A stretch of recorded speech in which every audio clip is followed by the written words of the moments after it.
കഴിഞ്ഞ കുറച്ച് നാളുകളായി കേരളം മുഴുവനും ചർച്ച ചെയ്യുന്ന ഒരു വിഷയമാണ് കള്ളക്കടൽ. എന്താണ് ഈ കള്ളക്കടൽ? അവിചാരിതമായി കടൽ കയറി വന്ന് കരയെ വിഴുങ്ങുന്ന പ്രതിഭാസമാണിത്.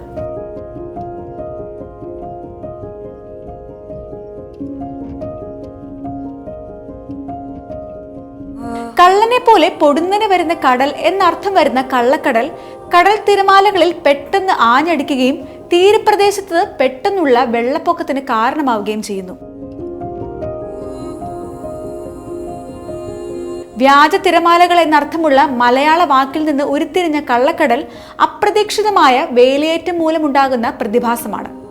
സാധാരണ വേലിയേറ്റം ഉണ്ടാകുന്നത് കാറ്റിനനുസരിച്ചോ സൂര്യന്റെയും ചന്ദ്രന്റെയും ഗ്രാവിറ്റേഷണൽ ഫോഴ്സോ കൊണ്ടാണ്. അങ്ങനെ അല്ലാതെ ഉണ്ടാകുന്ന വേലിയേറ്റമാണ് ഈ കള്ളക്കടൽ.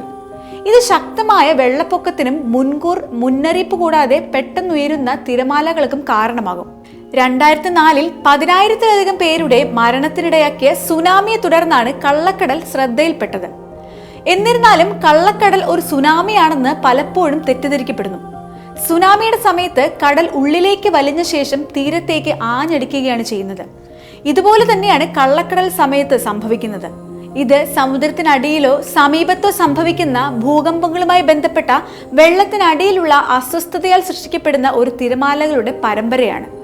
2018 ഇതുപോലെ കള്ളക്കടൽ പ്രതിഭാസം ഉണ്ടായിരുന്നു. അന്ന് ഒരുപാട് വീടുകൾ തകരുകയും ആളുകളെ മാറ്റിപ്പാർപ്പിക്കുകയും കോടിക്കണക്കിന് രൂപയുടെ നാശനഷ്ടങ്ങൾ ഉണ്ടാകുകയും ചെയ്തിട്ടുണ്ട്. അപ്പോഴും ഇത് സുനാമിയാണോ എന്ന് ഭയപ്പെട്ടിരുന്നു. ഇന്നും കടൽക്ഷോഭങ്ങളെ തുടർന്ന് ഇങ്ങനെ ഒരു ആശങ്ക ഉയർന്നു വന്നിട്ടുണ്ട്.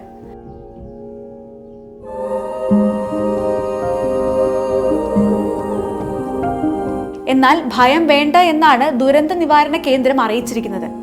വേലിയേറ്റ സമയമായതിനാൽ കള്ളക്കടൽ പ്രതിഭാസത്തിന്റെ തീവ്രത കൂടിയതാണ് ഇപ്പോൾ ഉണ്ടാകുന്ന ഈ കടൽക്ഷോഭത്തിന് കാരണമെന്ന് അവർ വിശദീകരിക്കുന്നു.